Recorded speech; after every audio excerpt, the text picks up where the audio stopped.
What's good, Wizards fans? It's your host, Ed Oliver, my guy, Brandon Scott. We have special guest, Troy Haliburton, for today. We're going to do a mid-season review and talk about the Wizards a little bit before the trade deadline. Let's get to it.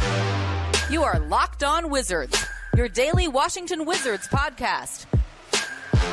Part of the Locked On Podcast Network, your team every day.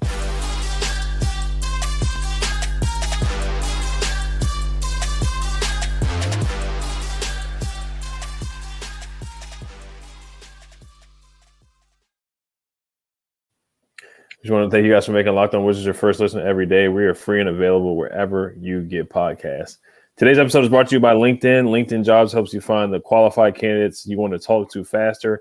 Post your job for free at linkedin.com/LockedOnNBA. Today we have special guest Troy Haliburton, Washington Wizards beat writer, former Locked On Wizards podcast host as well.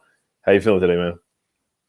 I'm doing all right, Ed and Brandon, man. Look, it's a weird place to be as a Wizards fan right now. So it's like they're winning games sometimes, but we don't want them to win games. We're trying to figure out which direction the franchise is headed in.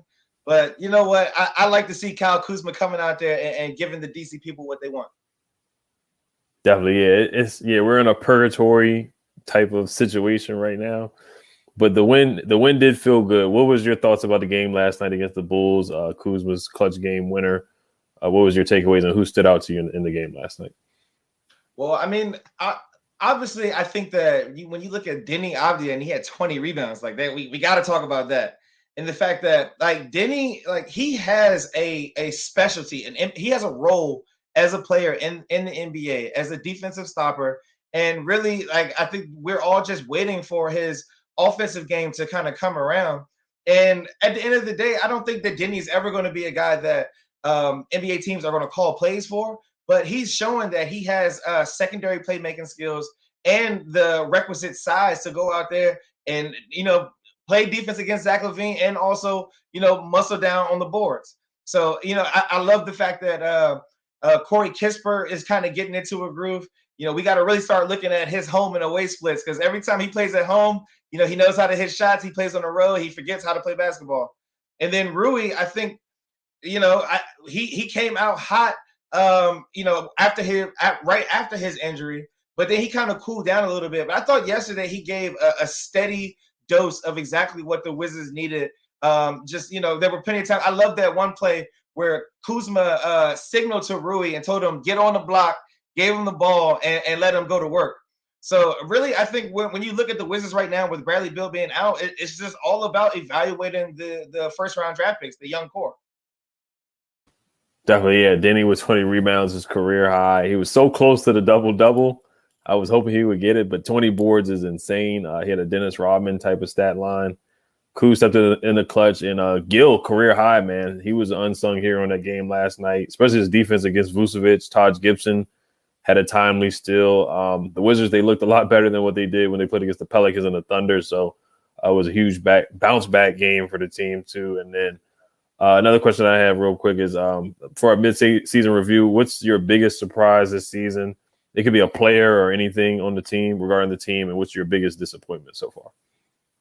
Well, my biggest surprise is Jordan Goodwin. This is a guy who came out of absolutely nowhere. He was in the G League last year, and they had two-way contracts. They gave Jordan Shackle some run last year, and we didn't really see a lot of Jordan Goodwin, and he really came out there and showed that he's an NBA player. So whether he gets that contract with the Wizards, I know I've already seen reporting that they plan on giving him a regular NBA contract.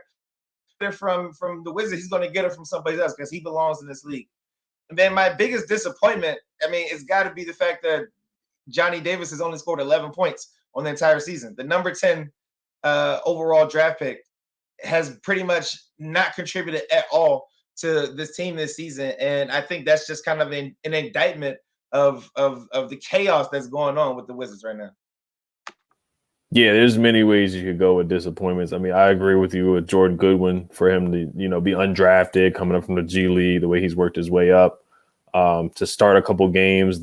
He's been one of the better defenders on the team. He can shoot. He had back-to-back threes last night. So he's had a heck of a season this year. And disappointments, I'll probably go with Will Barton.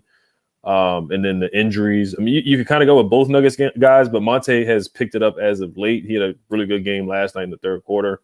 But just Will Barton, him collecting DNPs, I thought he was going to be a big piece. There were times where I thought he was going to start this year before the season started. So, he's been somewhat of a disappointment. And like I said, just the injuries with Brad. Brad's been in and out of the lineup. He's supposed to be coming back pretty soon from the reports today. So that's where I'm at. And then Tyrese Haliburton said on a podcast that he thought he was coming to the Wizards. So that's somewhat of a disappointment this week from what I learned too. Yeah. I mean, look, the Tyrese Haliburton, it was definitely like a kind of a bummer as far as news. And I mean, that's something that I had heard, like literally when the pick was coming, I thought it was going to be Tyrese Haliburton. I'm just like him. Like it literally at the last moment, I think this where you look at luck, how much luck is involved in franchises trajectory. And the Wizards were just unlucky. The fact that Denny fell in the draft. Because that Tommy Shepard just couldn't help himself. So if Denny would have got drafted before, we would have taken Tyrese Haliburton and we'd have our all-star point guard, and our trajectory would look completely different. So I mean, Denny. It sucks to talk about that after Denny is coming off of his best game as a Wizard, but Tyrese Haliburton is literally averaging 20 and 10. Like you can't replace that. You can't recreate that. And Monte Morris, like I like Monte. I think that Wizards fans are really down on him. He's given us exactly what he's been over the course of his career. He's just a steady, high assist to turnover ratio. Shooting high percentage. Really, he really brings the ball up the court and gives it off, and really is not too much involved as far as play calling and shot making when it comes to this Wizards offense. So, but I'm with you though, Ed, on Will Barton though. Will Barton, yeah, I don't know what's going on with him. Like, it seems like he kind of lost his juice. And, that was a guy who I thought would be a trade asset heading into the trade deadline. But now I think he's looking more like a buyout candidate. Yeah, definitely 100%. We're going to get to some questions from Brandon next. But before we get to that, this episode is brought to you by LinkedIn. LinkedIn Jobs helps you quickly attract qualified candidates to your open jobs with targeting tools. They go beyond resume data by using insights from your job post company and their 875 million member profiles to put your post in front of the most qualified candidates. Identify the most qualified candidates on LinkedIn Jobs and connect with them for fast and for free. LinkedIn Jobs makes it easy to screen and rate applicants based on your job qualifications, all on one platform. It's like finding a needle in the haystack. It helps you find better candidates very easily using LinkedIn. There's one-click apply, which makes it easy to apply as well. It's why small businesses rate LinkedIn Jobs #1 in delivering quality hires versus leading competitors. LinkedIn Jobs helps you find the qualified candidates you want to talk to faster. Post your job for free at linkedin.com/lockedonnba. That's linkedin.com/lockedonnba to post your job for free. Terms and conditions apply. So let's talk about Kyle Kuzma a little bit. Now, as you know, Kyle Kuzma coming over in the Russell Westbrook trade with Trez and KCP. Now, you do see a different player. When he was in LA, he was kind of a support guy, and then LeBron showed up, and he was kind of in the shadow. He wasn't a complete player. But come over in DC, he's really turned into a complete player. Now, with him going into the offseason and with him having the option of a player option, it's kind of it's a lot of questions. On one hand, he's from there's sources that say that he likes DC, but on the other hand, he kind of has eyes on a bigger market. He's in the fashion. He's always been connected to celebrities, whatnot. So, what do you see? Well, if you look in the crystal ball of Tommy Shepard, do you see them re-signing him in the offseason? Do you see them trying to get him at peak value at the deadline? Well, I mean, I think the decision is really not that difficult. I think that Tommy has to go to Kyle and ask him what he wants to do. And at the end of the day, I think that Kyle Kuzma has already let the world know what his intentions are for the summer. He said he's declining his player option. He's hitting the open market for unrestricted free agency. And so you look at a guy who's averaging 20 points a game, is only making $13 million. This is a guy who wants to get paid. And so I think that if the Wizards want to pay him, I think that he'll be more than welcome to stay. He likes it here in DC. He likes going out in DC. His girlfriend, she likes DC. Like, she's a fashion model, and so it's easy for her to get up to New York and fly to Paris, and all those things. Like, I think that DC is a great place for him, and really, it only comes down to if the Wizards want to pay him. And so when you're Tommy Shepard, you have to evaluate. Okay, do you want to pay Bradley Beal, Kristaps Porzingis, and Kyle Kuzma, all three upwards of $25 million plus, and still be fighting for a play-in? At the end of the day, you have to be evaluating the team, and Kyle Kuzma might be a luxury that the Wizards simply can't afford at this point. And so, I like Kuzma. I like him a lot. But we can't afford to be paying him $25 million and still be the 10 seed, competing on that level. And so I think that when you're really looking at it, that Kyle Kuzma to me is one of the most valuable trade assets coming into this trade deadline.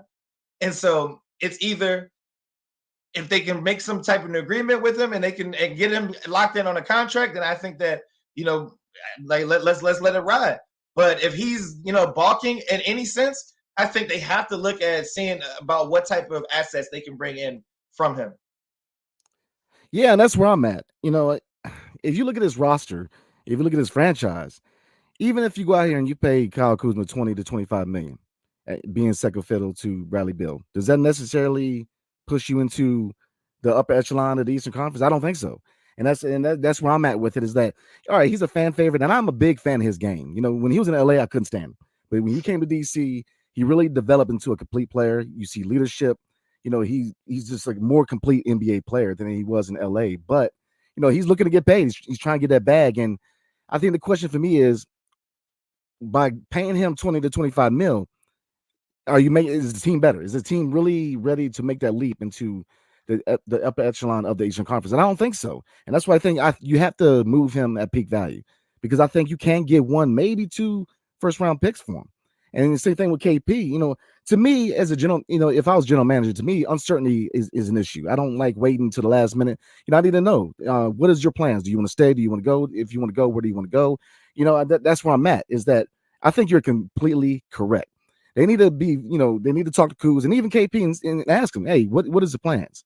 Because they're sitting and waiting to the offseason to make moves. It doesn't sit comfortable with me, right now, because look, Bradley Beal, and you can argue, both sides, whether he was worth the Supermax or not, and that's a whole nother conversation. But think about it. His peak value was 2-3 years ago. And I think it was last offseason when Golden State had the 2 picks and they had Wiseman and Wiggins in a couple trade packages. I thought we should have sent him to Golden State. So I think we waited way too long getting kind of value, and we kind of sit on players. I think right now is the time where if you're serious about getting more first round picks, because we're hurting a little bit. Right now is the time to get peak value, not only for Kyle Kuzma, but for KP. And that's what I would roll with, because we are in a gray area.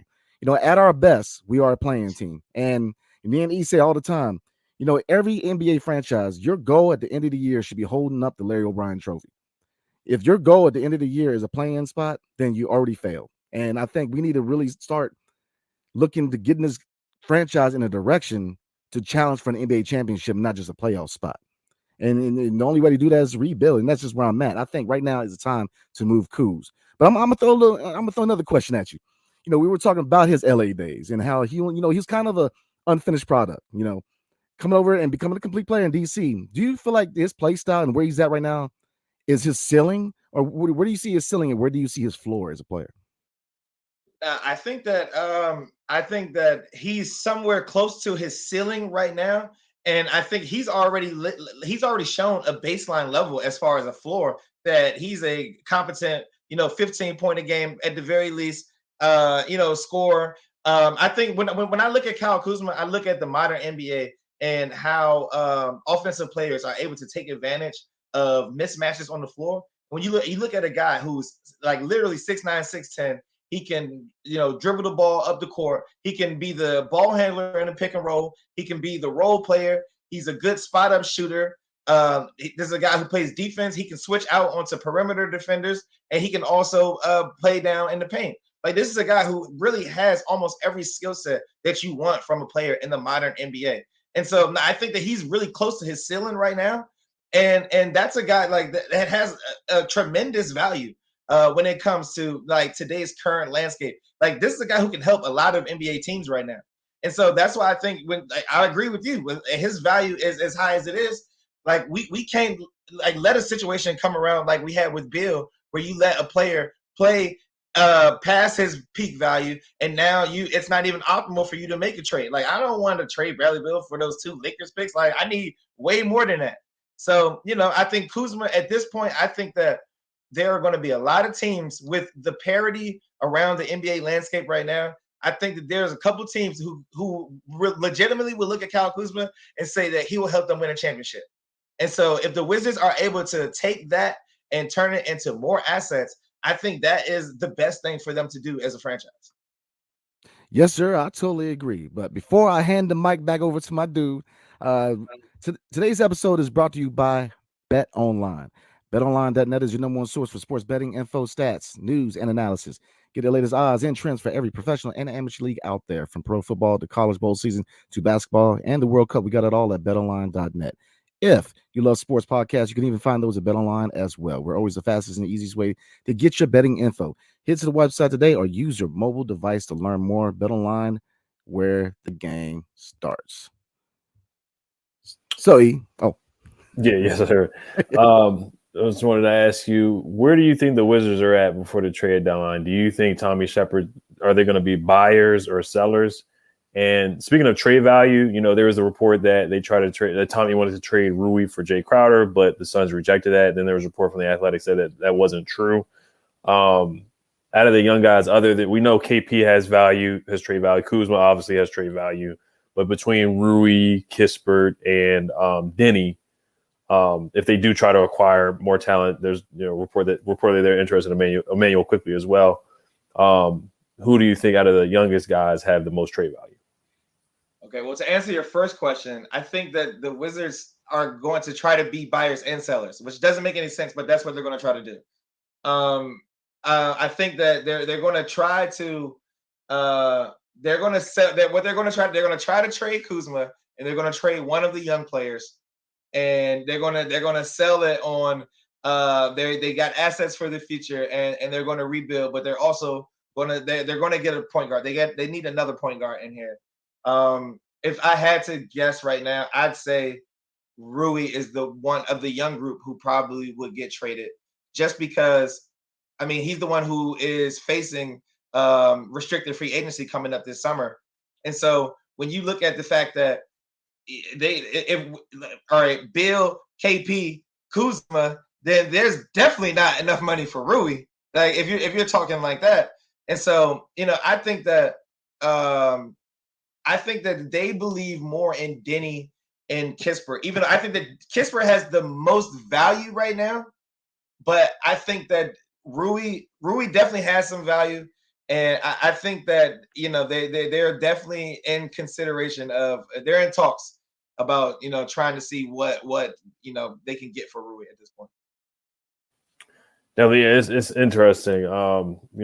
With Rui coming up in a contract year, it's just not a lot of Wizards that make it to a second contract year. I am happy that the Jay Crowder trade didn't go through, and then after that trade didn't go through, Rui just went on a tear. He played a lot better, so I think his value's gone up a little bit. Not much, but I think if you do trade him, you do want to get some value back rather than just second round pick or 2 second round picks. Brandon, did you have anything? Yeah. I mean, looking at the young guys, man, you could say Rui would have the most trade value right now, just because of the trade went on. I think so too. Because I know we talked about this last year too, Troy. I think so too. There's a lot of people around the league are really sour on Rui, and I can kind of understand. And the thing that I always hear is the fact that, okay, he has one elite NBA skill. He's a good mid-range shooter. He doesn't do anything else proficient on the basketball court. Like, he's not a good ball handler. He's not a good passer. He's really not a good rebounder for his position. He's an okay positional defender. I just think that he without him having he doesn't do enough things to affect winning basketball without having the ball in his hands. And to me, I think that makes him probably the least valuable when you compare him to Denny and Kispert. Like, Denny is like literally one of the best lockdown defenders in the NBA. And yes, his offensive game is lacking, but this is a guy who is willing to make shots. And as he showed today, a lot of those Anthony Gill buckets were coming from Denny dump offs. And I think that Kispert, sometimes he's streaky. He needs to figure out how he can shoot on the road. But when you look at his percentages, he's shooting 45, 40, like 80% from as far as his splits on the season. And so that's a guy, he's a good cutter. He's a good positional defender. He's a good rebounder, like for his position. I think, that guy has a lot more traits that I think that NBA teams would be interested in. But I think Rui, really, we don't know how good Rui could be. He needs to play on a team with a point guard. If they were to send him to Phoenix and he were to play with a guy like Chris Paul, Rui probably would average a little bit more points a game because he would get open shots a lot. So, I think that, I don't know. I think that Rui he's a staple within the organization, and they've invested a lot with him outside of just basketball reasoning. But, if they aren't able to, they weren't able to get a contract extension with him, I think that he is a guy, I think he's most likely to get moved of the Wizards' young core. Yeah, I just think if you ask about consistency, because Denny, you just don't know what you're going to get offensively. You may get 10 points, 8 points. You're going to get a missed layup here. He's going to struggle from the three. There's games where, when we played the Lakers, LeBron was just not going out there to guard Denny. But you know what you're going to get on the other side of the ball. Now, Rui, I think, consistent. You're going to get 10 points, but it's going to be tunnel vision. There's going to be DeLon Wright was upset that Rui didn't even look his way on one play. There was a clip of that I saw. I just think that you know what you're going to get from Rui. Where Kispert, there's just inconsistency, and Denny, you just don't know what you're going to get offensively. So when I watch Rui play, I just know what I'm going to get. So I understand the way GMs may look at it, where Kispert's a guy where he can space the floor, he can shoot threes, he can cut, he's going to move. But I just think consistency-wise, I know what I'm going to get from Rui. I just feel like Rui's career, it may be like a Kelly Oubre career, where he leaves, he goes to another team where Oubre's having he's had a really good year with the Hornets. It may take 2 or 3 years where Rui starts having and Rui had a 30-point game the other day. He had 30 points, 26. I think he's a legitimate scorer. I think his best role in the league probably is being a 6-man scorer, where he's just a straight up bucket getter. And that's what he's been ever since he came back from, I can't remember the injury that he had, the bone bruise. When he came back from that, that's where he had his best stretch of arguably his career. His rookie year, he had a good year. The year with Russ, I thought he would play well. Like you said, he needed a point guard. I thought with Russ, he played pretty well, where he dunked on Anthony Davis. I thought he had a good year that year as well. But the injuries have held him back, the personal, reasons where he was out. So it has messed up the evaluation process and him being out. Yeah, I mean, the best ability is availability. And I think that, that goes into when you're negotiating, contract talks with people. I think that Rui, I think that he's going to be disappointed when he hits the free agency market this summer. I think that he might be expecting that he's going to get a certain number, whereas, he might be a lot closer to that, mid-level exception kind of value. I can't see him making more than $10 million a year for his restricted free agency. But I think, I like Kelly Oubre, I think that's a good comparison. And so that's also a guy who has been very inconsistent and who has bounced around the league and who has shown that, overall, like that he's not a winning basketball player. Like, if we're being completely honest, like, and I think that's a great comparison for those two guys. They have a specific NBA skill set that looks good and is productive. I know what I'm going to get from him, just like you said, but I also know what I'm not going to get from him on a consistent basis every night. And I think that, that kind of matters a lot too. Well, I guess the way I look at it is how does the NBA game as it is now value these guys? Looking back defensive wise 10, 15 years ago, being a defensive guy like a Tony Allen, a Bruce Bowen, there was peak value in that. But now it is such a perimeter centric league. And when looking at it, to me, if I'm ranking them as far as who has the highest trade value, it will go Rui, Kispert, and then Denny. Because, Rui, he's a 3-level scorer. He can score all day, mid-range. He's improved on his 3-point shot. Defensively, he has improved, but by no means he ever going to be a 3-and-D guy, ever. It's not going to happen. But, if you look at Kispert, he's got instincts that are NBA ready. And that shows a lot about a lot of these college programs, the Gonzagas, the UNCs, the Duke, because I believe that Rui and Kispert came in more NBA ready than Denny. Now, Denny, look, his defense can be elite level, but the shot, I was very optimistic with him working out with Drew Hanlon this offseason because, he's a consistent jump shot away. I do want to see a lot more aggression out of Denny, but with the overseas players, and there's nothing against the overseas players. There was a stigma for a long time that a lot of the overseas players came over soft and they didn't know how to play defense. And I think that you look at the Doncic's and Jokic and that narrative is gone. But I believe that the level of competition playing in FIBA didn't really set him up for success in the NBA, because if you look at the FIBA games this offseason, man, guys weren't in your face. You had enough space to get the shot off. We're in the NBA. You got to have a quick release. And he has not conquered that quick release yet. So to me, out of the three, I'm not even gonna throw Johnny Davis in because there's a whole nother conversation. But but looking at Denny, I think he has more ways to go. Now, Rui, he's gonna have more value because he can shoot that three. And now, I mean, when you got guys like Robinson and Miami getting paid, the 3-point shot is valued now. And that's why I believe that those two guys have more value, because Kispert, and just like E said, with Kispert, man, is consistency, because when his shot's on, he's on. When he drives, he's got the IQ. He's a polished, not totally polished, but you see the high basketball IQ in him. So yeah, I think just based on the current NBA game, Kispert, I think they're going to hold on to. But I agree with y'all, man. I do think that Rui might be gone by the deadline. Hey B, is Rui a 3-level scorer? Let's try to evaluate that. Like his proficiency at the rim is not good at all. So he's really not good in the paint. And then when you look at his 3-point shot, yes, his percentage is up because he's very selective about when he takes shots. But let's look at the amount of attempts that he's having right now. Like Rui, I think that he's a guy who he's open for a reason, and teams are giving him that shot, and he's been hitting it semi-consistently. I wouldn't say he's at I'm not sure. I think he's around 35%, and which is good, which is around league average. But he's only taking less than 2 3-point attempts a game. And so I think that this is a guy I think that Rui just needs to get in the lab. He's got all the physical tools, and he might be a guy who goes to another team and really breaks out. But as far as his situation with the Wizards, I don't think that they have enough money to pay him. And I think that because his contract is getting ready to come up, I think it's a game of musical chairs, and he might be the odd man out.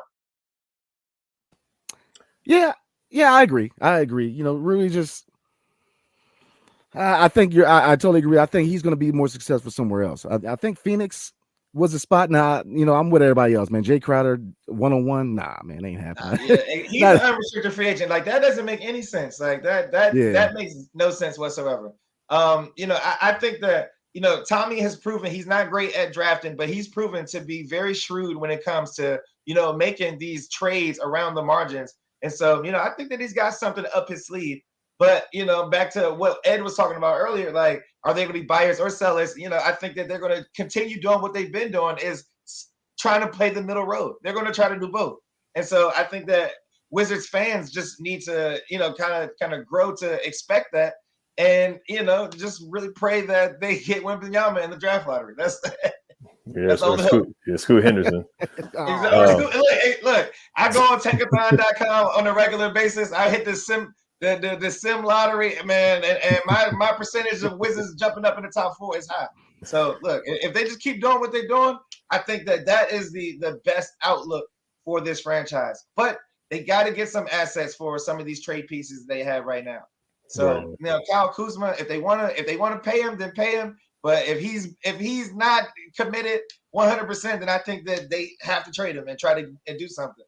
So we're going to see. I think Tommy's got something up his sleeve, but honestly, I think that he's feeling a little bit of pressure right now. Yeah, as he should, and I think it's a good conversation. We all have different opinions on Rui, Corey, and Denny.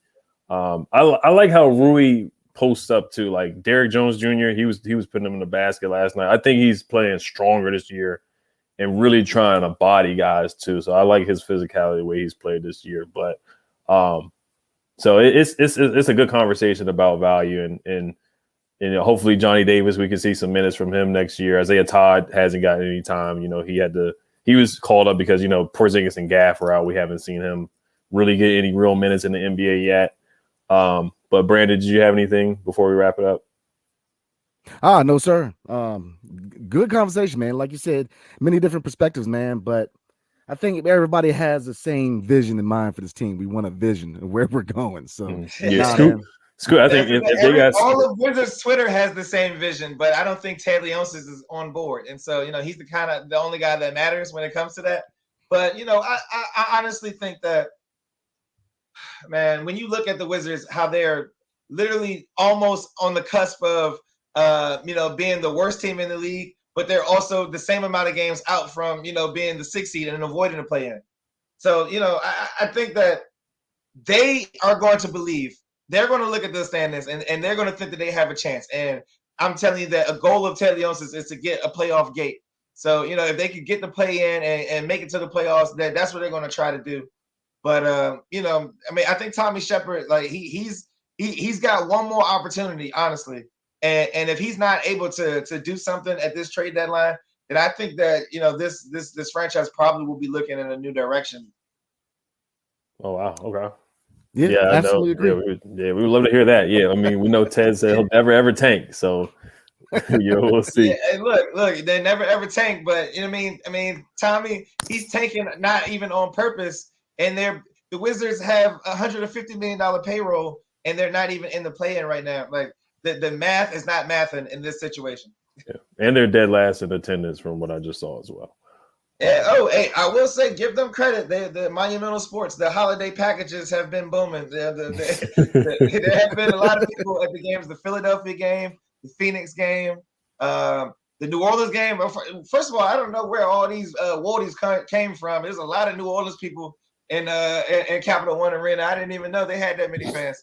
But yeah, so they are turning it around from that front. But, I think that they really need to give the people of DC a product that we can all get behind. Definitely. Yeah, the giveaways have been good. The bobbleheads. I got a hat. Brandon got a hat from the Kuzma game. They gave us some bucket hats. I think they had a 2 for $25 deal as well. You got Steph Curry coming to town on MLK Day, so they definitely can make some sales coming up for sure. But, Troy, is there anything that you want to promote before we wrap up that you got going on? Yeah. And I got my blog, a Wizards blog to be named at a later date. On Substack, I got a blog post that's coming out tomorrow. We're gonna be handing out report cards for the Wizards at the halfway point, and so some people might want to be hiding these from their mom. Some of these report cards are not going up on the refrigerator. A whole bunch of apps. Hey man, but Ed and Brandon, I appreciate you guys for having me on, man. You guys are killing it. As far as the Wizards audio coverage, man, like you're my go-to as far as listening to Wizards podcasting. So, hey, I'm glad to be here. And man, look, man, we got to just keep going. We can't let this franchise keep us down, right? Yes, sir. 100%. Yeah. If you're a Wizards fan, you are a real one. You are, because there's no bandwagon with Wizards fans for sure. We're all like we're gluttons for misery, like at this point. All right, just want to thank you for coming on. We want to thank you guys for listening and making your second listen game to game for Locked On NBA. Every moment, every top performer, every result. Locked On Game to Game covers every game from across the Locked On NBA podcast with local analysis that only Locked On can deliver. Follow Game to Game on Locked On NBA, available on the Odyssey app, YouTube, wherever you get your podcasts. Well, thank you guys for listening. Hail to the Wizards.